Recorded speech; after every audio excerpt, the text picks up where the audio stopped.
Hey Tekken players, hope you're all doing well. So this video I'm going to go through King's best moves basically. Now I'm not going to include throws because they deserve their own video.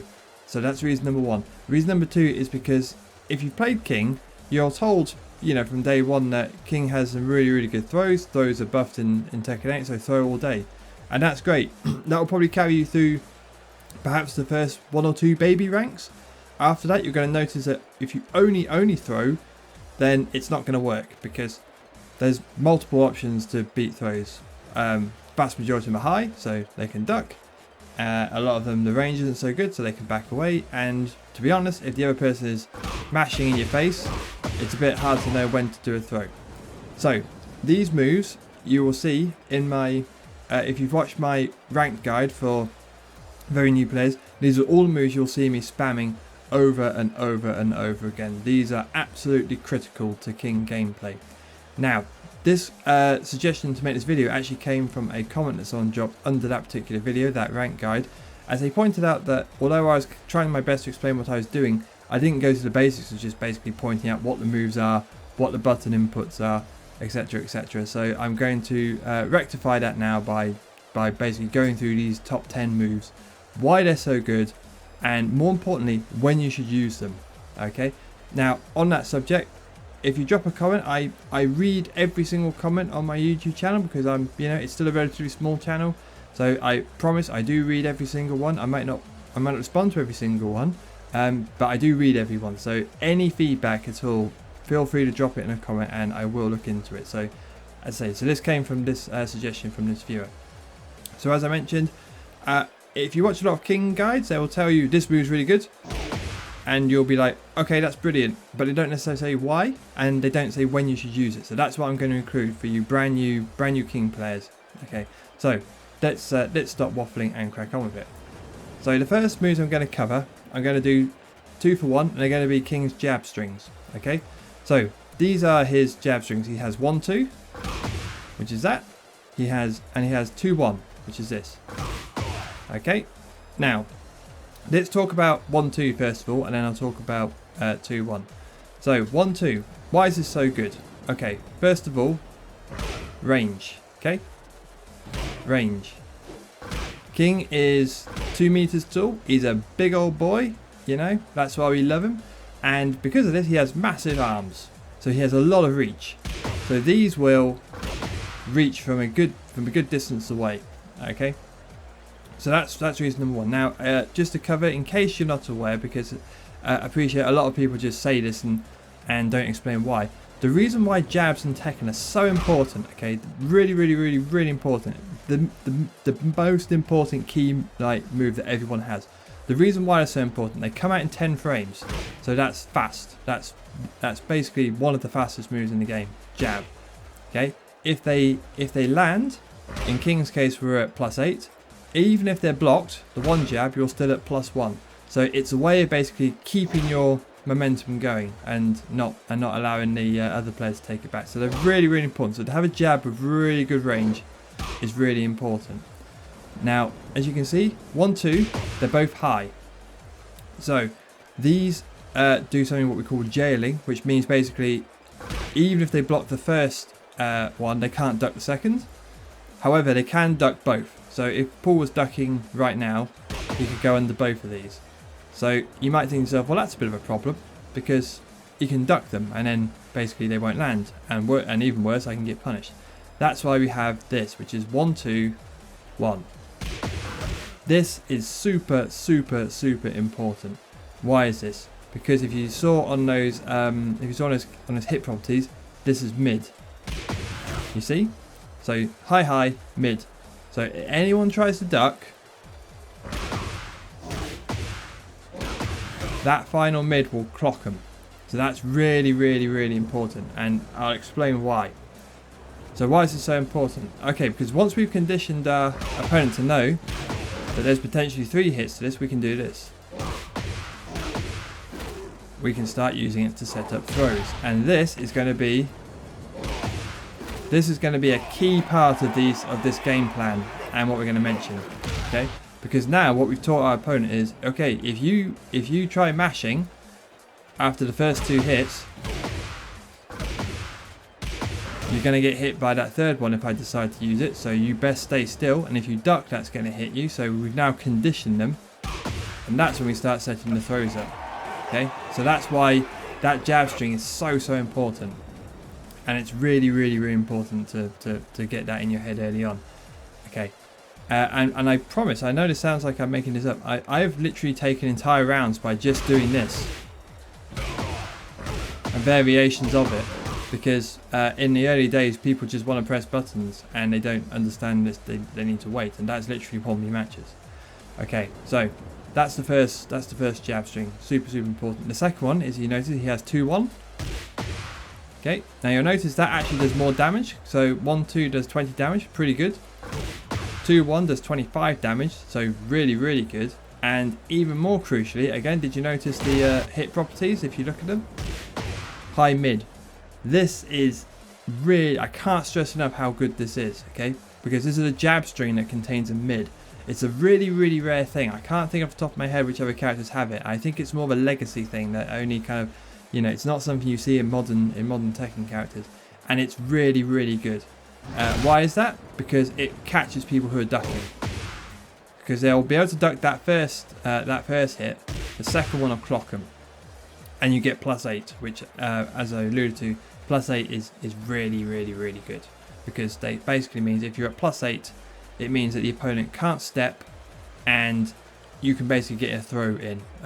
If you do a throw and they try to mash buttons at +8, they're going to get counter hit thrown. Okay, so all they can do is either duck the throw or try to break it on reaction. So this is really, really good. So you may be thinking to yourself, well, why even bother using 1-2 if you've got 2-1? That's the reason why. Did you see there? Because range is not so good. For some reason, King's left arm. I'm guessing it's to do with the position he's standing in, because he's standing there, left arm forward. So the range on 2-1 not so good. That's its only weakness. Apart from that, this is a god move. And exactly the same before. It's a really good way to set up throws. In fact, I would say this is probably I would use as my first sort of baby learning steps. This is the first thing I would use to practice like setting up throws and throw buffering, because it's fast. It catches duckers, and you know it's quite easy to buffer the throw because this animation is quite slow. This is quite fast, so it's a bit hard to work out when you put the throw into that animation. This one, you see, nice and slow. Got loads of time. Go throw. See, if you watch my command history, I can leave it quite a while before I start putting it in, because I've got more time. Whereas this is a bit faster. Okay, so I think that's covered all the properties I wanted to discuss about his jab strings. Let me just check my notes. Oh yeah, more importantly, so when should we use this move? When should we use it? This is one of his key, what we call neutral tools. Now, in case you don't know, neutral is when both players are basically stood here and no one has any advantage. We're not talking about health. We're just talking about status or position. So basically, no one has got any significant frame advantage because they're not being they're not being hit constantly. No one's airborne. No one is grounded. We're both stood here next to each other, and a neutral game is when you're in effect you're just trying to fish and you're trying to look for ways in. So these consist of lots of little moves rather than sort of going for the Hail Marys. At least that's how neutral should be played. I appreciate in these early ranks it might not be that way. So basically these are all good just to do in the neutral, in open field. I can't stress enough, I know it sounds like I'm making this up, but I've literally won entire matches by just doing this. Okay, so can't stress that enough. Okay, so that's move number one. That was long. The others will be much quicker, but I had to stress just how good those jab strings are. Okay, so number two, we have down forward 1 and his extension down forward 2. Okay, so why is this so good? Okay, note the properties. This is mid, so this will catch people who are ducking. It's reasonably fast. It comes out in 14 frames. It's not his fastest mid. We'll get to that in a bit. This is what we call a natural combo, as I suggested before. So basically it means that if the first move hits, the second one's guaranteed. They can't block. 30 damage, which is pretty good. So it's so you may be thinking, okay, well that's reasonable, but what makes this move so good? And I sort of alluded to it in the opening, okay, when I talk about throw setups. It's similar to this. What we need to do with this move is we teach our opponent to know there's a second hit here. So we condition. So what we do is, let's say we're in the first match, we do the first part, which is down forward 1. Then we see what they do. Do they mash back? Do they stand there? Okay. So if they mash back, then we know, okay, they don't know the second hit. So what do? We do 1, 2. Right. So now, we get our second one to land because they're trying to mash. They're not going to block. Once we've done that, we now condition to know there's two moves here. But what do? You guessed it. Time to throw setup. And again, can't stress this enough. This is the essence of how to get throws out with King. It's you have to. The best way I can put it is you have to earn the right to put a throw in. You can, by all means, you can just chuck throws out in the neutral and hope they land, and they might. But it's much more intelligent to set these throws up and to make the opportunity. And again, the reason why this is so good is because we have enough time. So even if they block it, we've got the mental advantage to put in a throw. If they think you're going to throw and they duck, the second hit will hit them because it's mid. And then we'll get a nice little bit of juicy damage, and we get some frame advantage, so we can still try and set a throw up afterwards. So it's a win-win. Okay, so again, this is a great tool to use in the neutral. It's also really good because although this is one of King's best mids, I say it's not his fastest, but a reason why this mid is so good. Number one, it tracks well to both sides, and tracking is an issue that King has. Now, you're probably not going to get too many. I'll be blunt. You're not going to get too many people in these ranks stepping you because it's a slightly more advanced technique. But it's a good habit to use moves that can't be stepped, because it means when you progress into the bigger ranks, when players will learn to step you, you're in the habit of using moves that are basically much harder to step. So it's good to get that habit in early. I'll just quickly show you what this looks like. I've got Paul to do a jab and then side step, so that should look like this. Okay, now let's see if I catch him. See? Catches him, and that's King's weak side step right. So really good. Get Paul to stop doing that now. So it's a really good habit to get into. Okay, so amazing neutral tool. So you may be thinking to yourself, Beige Master, this seems like God move. What's its weakness? Its weakness is that if they block both hits, you're at -10, which means that the other opponent can punish you with a jab string. Okay, so that's the trade-off. So you have this amazing mind game of the one hit. Is he going to do 1? Is he going to do 2? You can also, I should have mentioned, you can delay the second hit a little bit. Not as much as you used to in Tekken 7, but you can delay it like that. You see, so this is fast, and then you can go. Just delay it, and that doesn't seem much, but trust me, that's enough to throw someone off their timing. So they may be thinking to themselves, oh, you've only done 1 hit, I'll try and jab back, and then boom, that'll catch him. So that's really good. But if you do commit to both hits, then it is -10. You will get punished by a strong player, so just bear that in mind. Okay, so let's move this along. So the third key move I want to mention, apologies, I just got my notes on the other screen here, is another really good mid. This is actually King's fastest mid, and this is down forward 2. This is, as I mentioned, this is King's fastest mid, 13 frames, really fast. It's also really good because this also tracks to his weak side. Again, I can just quickly show that to you. Oops. See, tracks to his right side. Paul can't step this. So that's really good. Again, good habit to get into learning to use moves that have good tracking with King, because a lot of his key moves don't, and people will learn that as you go further the ranks. So again, it's very similar in terms of the mind games to down forward 1. It has a follow-up, and the follow-up knocks down for this, guaranteed. People's elbow. Do it fast enough, they can't escape that. Okay, So that's really, really good. Now the downside is you may have noticed there that it is mid-high. So a really, really strong player will duck that second hit and then punish you for it. But again, in these ranks, to be honest, probably no one's going to do that. Now, just so I have mentioned it, if you are godlike, you can get a combo of this. I can't because I've not practiced it enough. But basically, you sidewalk there into the jab, into the Shining Wizard. Now, I can't do it because I've not practiced, but just so you know, that is possible. You have to be really, really good. And again, so why is this move so good, apart from the things I've already mentioned? Because, again, it's an amazing throw setup. It's really, really good because, again, they're going to think of that second hit, so they're going to be wary about mashing buttons. So, again, mental advantage to set up a throw. Now, bear in mind, obviously, if they duck, then your throw will, go over them. So more often than not, probably the best sort of conditioning for this I find is to down forward 2 into down forward 2. Just do it again, like that, and just catch them out. And just thinking, no. I want you to stay still, please. I'm gonna keep punching at your gut until you do. So stop ducking me, stop ducking me, stop ducking me. Boom, throw. Really, really, really good move. Can't stress that enough. And again, really good move to use in neutral. Okay, so that's that one. So let's roll this along. Okie dokie. So we've talked about his really, really good mid tools.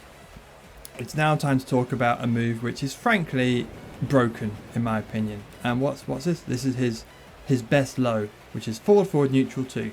Now neutral just means you release the pad. So forward neutral 2. There we go. I tried to do neutral really long so you could see it, but I went a bit too long. So forward neutral 2. Why is this low so good? I hear you ask. Okay, let's do a quick demonstration again with Paul. I've got Paul to do some jabs now. Okay, so he's going to just keep jabbing me. Watch this. Oops. Oh, I can't. I've not sorted this timing out. There we go. So 2 reasons why it's really good. Number 1, as you saw there, if it lands on counter hit, you get massive damage. Was it 50? I think. Oops. Come on, King, play along. 55 damage if it's a counter hit. So that's astounding. But that's not even the best thing. And what I was trying to demonstrate there, if you notice, because in this move, King goes really, really low and basically punches him in the crotch.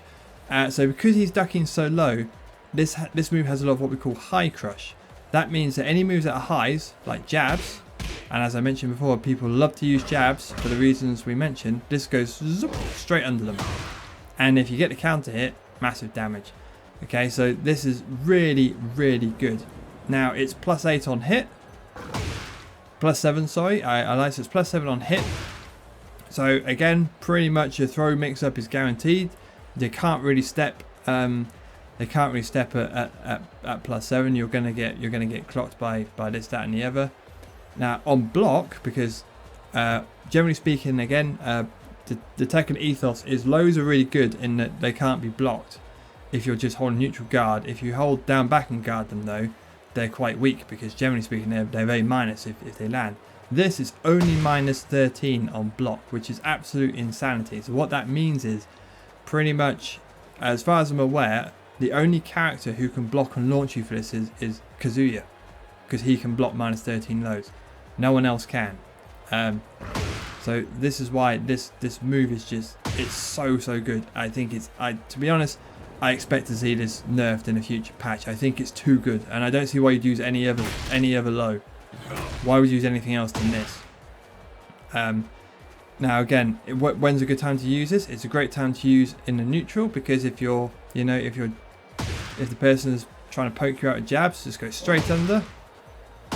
And as you have probably figured out by now, yeah, it's another amazing throw setup. This is probably if you watch that ranked guide video, this is probably the one I use the most for setting up throws, because you get some amazing frames, and it's a perfect opportunity for a throw setup. So spam the hell out of it. And I know I just keep going on about how good this move is. It even hits grounded. I said this move is it's broken.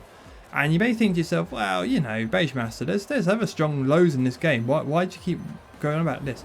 And it's again very, very important, but you know, legacy reason. King has never had really, really good lows, and the reason why is because in Tekken, this is again, I'm just trying to explain this to really, really new players. So sorry if you know all this. In Tekken, the general ethos is it's very risky to duck. Okay, and why is that? Because all the best moves are mids. Okay. So if you duck, you're more likely to get hit by one of these really, really strong moves. So you don't want to make people, you know, you don't want to duck unless you have to. And generally speaking, the way that you condition players to, the way you condition players to duck is to use lows and force them. So you've got to duck me, or I'm going to keep poking, I'm going to keep cracking at your legs. And then they start ducking. And the reason why King doesn't need that is because, why does King not need that? Because he's got throws, and throws are high. And therefore, to avoid throws, you have to duck them.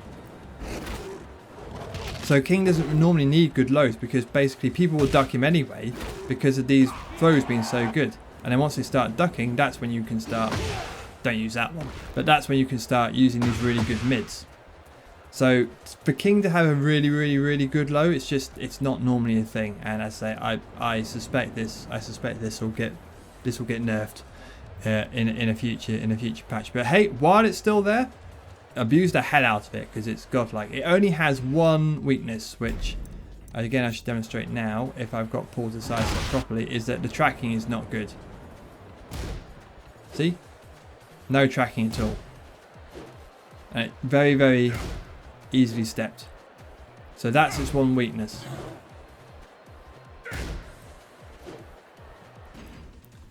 So if your opponent is moving around a lot, it's not so good. And again, this comes down to why we use these mids, which do have good tracking, to get our opponent to stay still, stop trying to sidewalk me, stay where you are. Let me put in my low. Okay, so moving along. Oh, and in terms of approach tool, yeah, neutral is really good. This is also just really good on approach, because as you see, he kind of goes zoop. He takes it because the move comes from a forward input. He takes a little dash anyway, so this is really good for approaching. So let's say we're both here, and let's say that we're both looking for an opening. This is really good because it goes straight under anything that Paul might do that's high and decent range. Apologies there if you just hit a bump. I hit my mic. Okay, so moving on to number 5. So to complement that really, really good low from approach tool, we have forward 2, so no neutral, just forward 2. Okay, which is this. Now, this is quite slow to come out. It is 30 frames, so that's basically half a second, which in Tekken terms, that's very, very slow. That's its downside. Now, why is it? What's its upside? Well, you'll notice when it lands, you see how the opponent is forced into crouch position as he goes, oh, so he gets like, you know, after being clocked by the head. So they're in a crouch position, which means we can do this. So that is guaranteed. Can't break that throw, and they can't duck it obviously because they're forced in crouch and it's a crouch throw. So that's what this main tool is for, setting up these ground throws. That's a good one to use, by the way, if you're on a stage with a floor break. But we'll talk about that in a throw guide at a later date. So this is mid, so they can't duck it. So again, this is a really good one to complement with this. You can have these different approach tools, be like, boom, no, don't duck me, don't duck me. And although it is slow, as I mentioned, if you do this first, this gives you +7. So you have got a fair bit of time to then get that out. I don't think it has any crushing properties. I've not really tested it properly. I think you're pretty much an open target. But as you can see, really good. And the other good thing about this move is it's actually on block you're neutral, so that means no one has an advantage. However, the other player is stuck in crouch, which means that, let's say he blocked this and we're both in crouch. If I do a jab, then it will basically beat any option that he comes up with. So technically, after blocking it, you're both, no one has an advantage, but the reality is actually you do, because they're stuck in crouch and you're standing up. So even on block, it's a really, really sweet move. So what's its weakness? Well, you probably guessed it by now. Again, get Paul to demonstrate for me. When you're ready, my friend. Yep, tracking is awful. See? No tracking. Gets all the way to his back. And trust me, you do not want to have Paul behind you. You know, this is a very much a prison shower room situation. Trust me, you will get absolutely. I won't say the word because I want to keep my videos very wholesome, but you can probably take a guess. So that's its downside. Tracking is awful, and again, that's why we use King's homing moves to stop them from walking. Again, just to finalise, that's a really good approach tool. Okie dokie. So let's move this along. Okay, so I alluded to this just a moment ago when I talked about tracking. I just actually gave you a quick preview. This is one of King's best moves for tracking, and it's forward 4. Okay, it doesn't make sense why it tracks because of the nature of it being a thrust kick, but it does. So this will catch people who are walking. It is reasonably quick at 18 frames. Not the fastest, but that's pretty good. And the other cool thing about this move is you notice because he jumps up in the air before doing it, it actually crushes lows, which is really good because as I mentioned at the start, people, especially in these low ranks, will abuse throws a lot because they're trying to get free damage. So this, he jumps over them and you get a knockdown. And again, I'll just quickly show you what I mean in terms of the tracking. So come on, Paul, play with me, please. Boom. See, can't step this. And I haven't even discussed the best thing about this move. So to do that, I need to take Mr. Phoenix over here to the wall, and I should demonstrate why it's so good. So let's get him to do the moves again, please.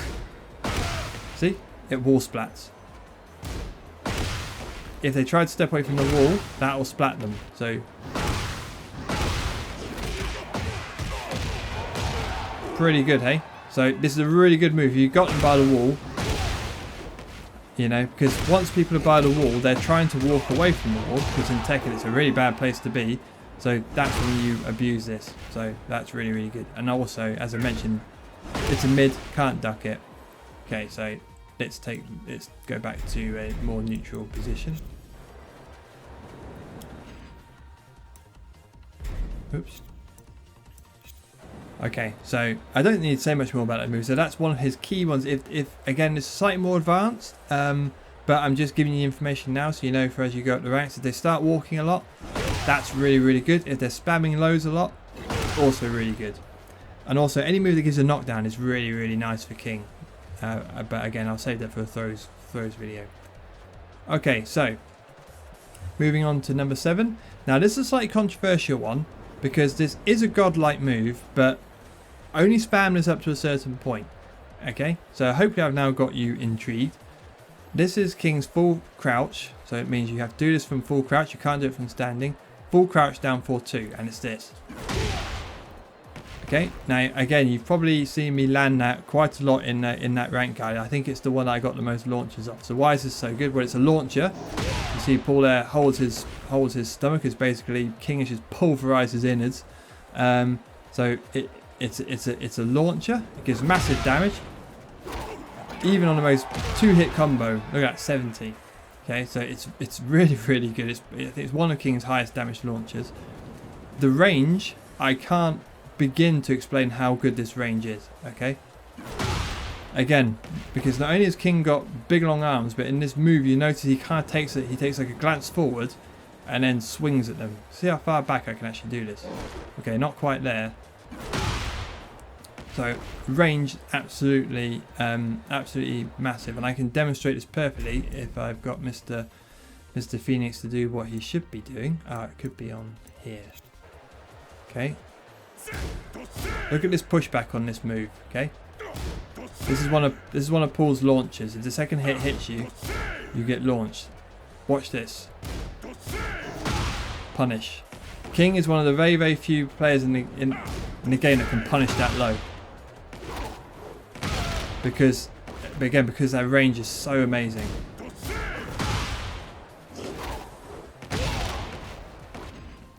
So that just demonstrates. As I said, in this game, I don't actually know any other I'm sure there are, but I can't think of any other characters that can punish that low, because that pushback is so good. And the other thing you can basically do, as I say, because the range is so good, you'll notice me doing this in the rank, guys. I'll just sit here and I'll just fish. I'll just hold down duck, see an opportunity, and then just go boom, and just go for it. Because he's in full crouch as well, that means that you'll evade a lot of highs. As I say, I know I keep going on about this, but the range is so massive that people just don't expect it. They don't expect if you're stood here, don't expect to be able to suddenly have your innards pulverized from that sort of distance. It's just unheard of. So you can just sit here, wait for them to whiff something, boom, and then just kill them for it. Okay, so again, you think to yourself, wow, that moves godlike. What's the catch? Well, the catch is on block. This is -14, which means that some, not all, I think maybe about 3 in this game, I'm not 100% sure, some characters can launch punish you for it. The 2 key ones that you need to know is Paul can. He has a back 3, which if you do this too close and he blocks it, he will launch you. Brian has a jet upper, which is 14 frames. That will definitely launch you because it's got really, really good range on that move. So, again, this is sort of like for these baby ranks, this will work. And to be honest, even in mid ranks, people don't punish this properly. But once you get higher up, then you'll get launched for doing this. But in these ranks, it's really, really good. So again, now in terms of when you should do it, really this move should be used when you block a -15 low. But like I said, to be completely honest, in these baby ranks, just do it. Now you notice that I got a down jab, so that's the thing you need to work on. If you keep holding down or down back and do 2, you'll get this. You'll see a lot of players, including myself, you'll see this flow chart. It's not deliberate. What happened was the king player was trying to go for full crouch down forward 2 and they just messed up and got down 2. So again, little telegraph there. If you see that, get ready for a full crouch down forward 2 to come out. I'll do a separate guide on how to get a clean input. I did one for Tekken 7, but there is a way to make this more reliable. But there we go. So that's that one. So let's move on to number 8, which is 4-2-1. Okay, so this is another mid. It's a mid high, but if the first move lands, they can't duck the second. However, this is its weakness. If they block the first mid, they can duck the second high. It comes out in 15 frames, and more importantly than any of that, it's a heat engager. Now, in my opinion, this is King's best heat engager. I made a video about this heat engager and all the options you can do afterwards. I'll put a link to it below, so I won't talk about the actual heat elements of it. But again, super fast, 15 frames, and again, note the range. Massive range on this move. This is your key move for whiff punishing. You see someone just kind of randomly throw out a move, you just go boom, boom. Punish him for it, because you can do it from across, halfway across the screen, and it will land. It's also, I had to get Paul to do this for me. This is also your go-to for moves with a lot of pushback.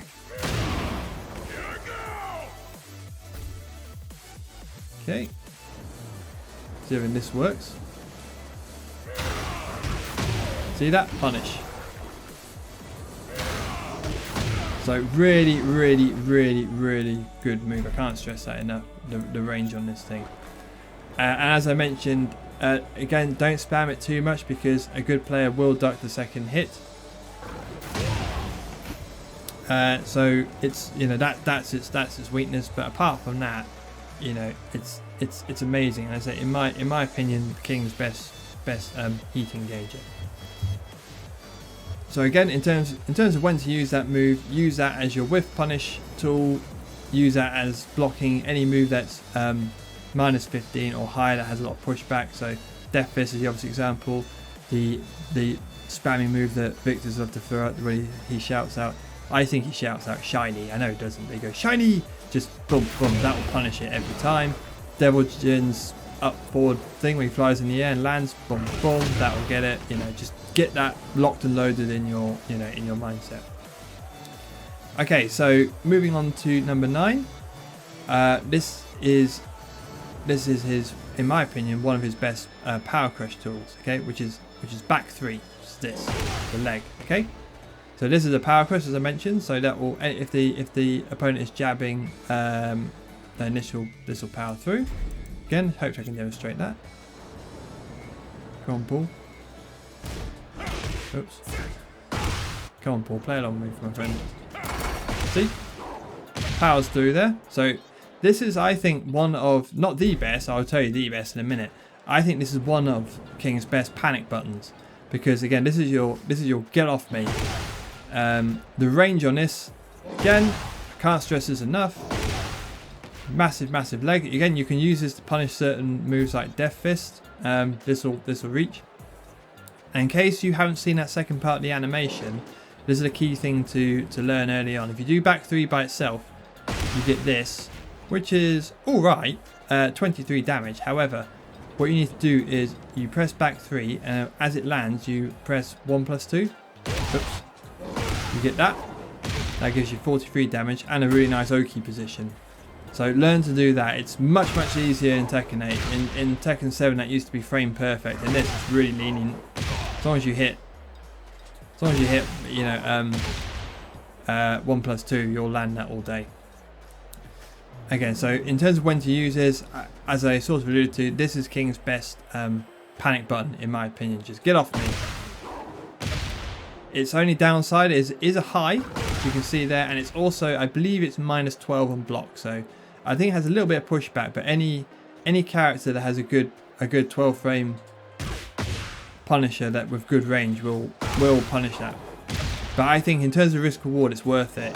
It's really good. And I say, I think, in my opinion, you can disagree with me if you want to. I think that's his best power crush move. Okay, so finally, number 10. This is the one which, again, if you've never played King, you probably don't even know what this move exists. But I think this is one of, in Tekken 7, this was probably King's best move. I think this is definitely in the top 3, and it's this. You're thinking, what? Have you lost your damn mind? No damage. Look at that. No damage at all. This doesn't do any damage. What is the point in it?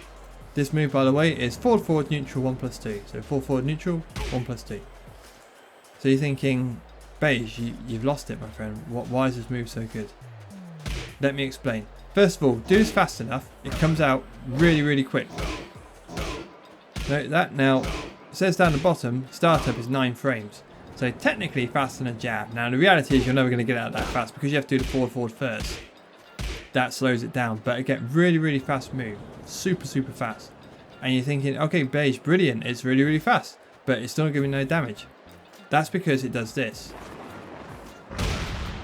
So on counter hit, if you look at that frame advantage window, watch what it says. +18. What does that mean?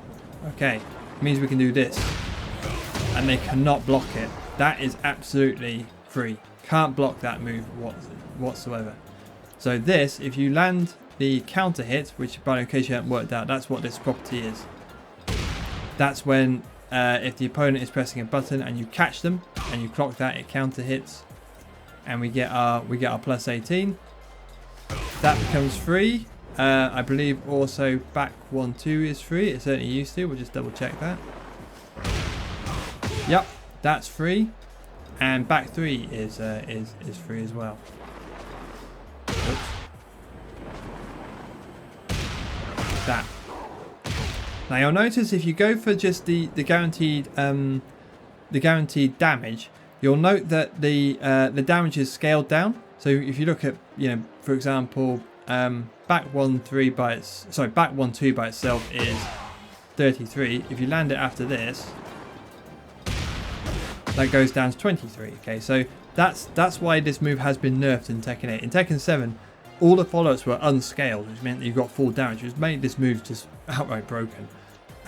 This is why, in my opinion, if you still have your heat available, I think that's what the key move.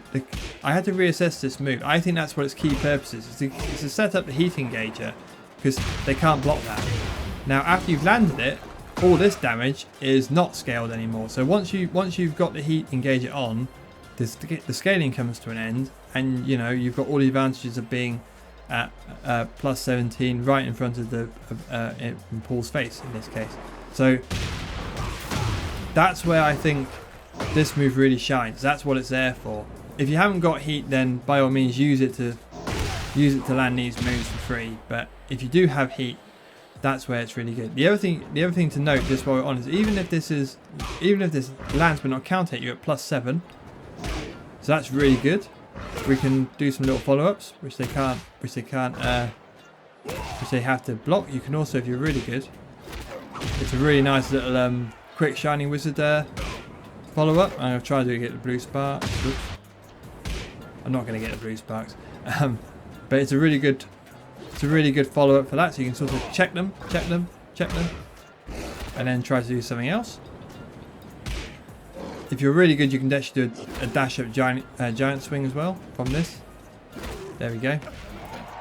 So it gives you, and if they block it, this is only 0. It's neutral. So you can literally just do this and bully them and go on, I dare you to press the button. Because as soon as they press the button, boom, boom, and I've got my heat. So this is a more advanced move because you have to one, it's 4-4 neutral is kind of awkward, but with practice it's fairly simple. And you do have to spot when it counter hits. Now the upside is in Tekken 8 they made this much easier because you get this noise. So you can't really miss it, like boom, you know you've landed it. Whereas in Tekken 7 you've got the animation, but there was no noise difference, so you had to kind of visually confirm it with your eyes. But in this, it's just much easier. Boom, boom, boom, run up, do this, do this, do this, do what you want. But trust me, it's a really good. It's an absolutely solid move. In terms of when to use this, I just use this in neutral. Just bully them. Again, another really good way to get them to stop pressing buttons. It's only weakness, and even this is way better than it used to be. It's range. See, its range is not so good. See, even though it's got a forward input beforehand, its range up close is not so good. But it's much better than it used to be. So it's still been buffed. And yeah, this is just a really good move to get people to stop pressing buttons. Stay still please. Run up throw. Okay, so that is all of the top 10 moves in my opinion that if you're a new player with King, you should spam the hell out of them. I've explained why they when to use them, what makes them good, and you've noticed that most of them is because they're great ways to set up throws, and that is the name of the game with King. That's what we're trying to do. We've got godlike throws. We want to find openings to do them. And that's what we do. That's what these moves all complement. So I've not talked about his punishment tools. That's a separate video. And I've not talked about his throws themselves. That's a separate video. Be sure to subscribe if you don't want to miss that.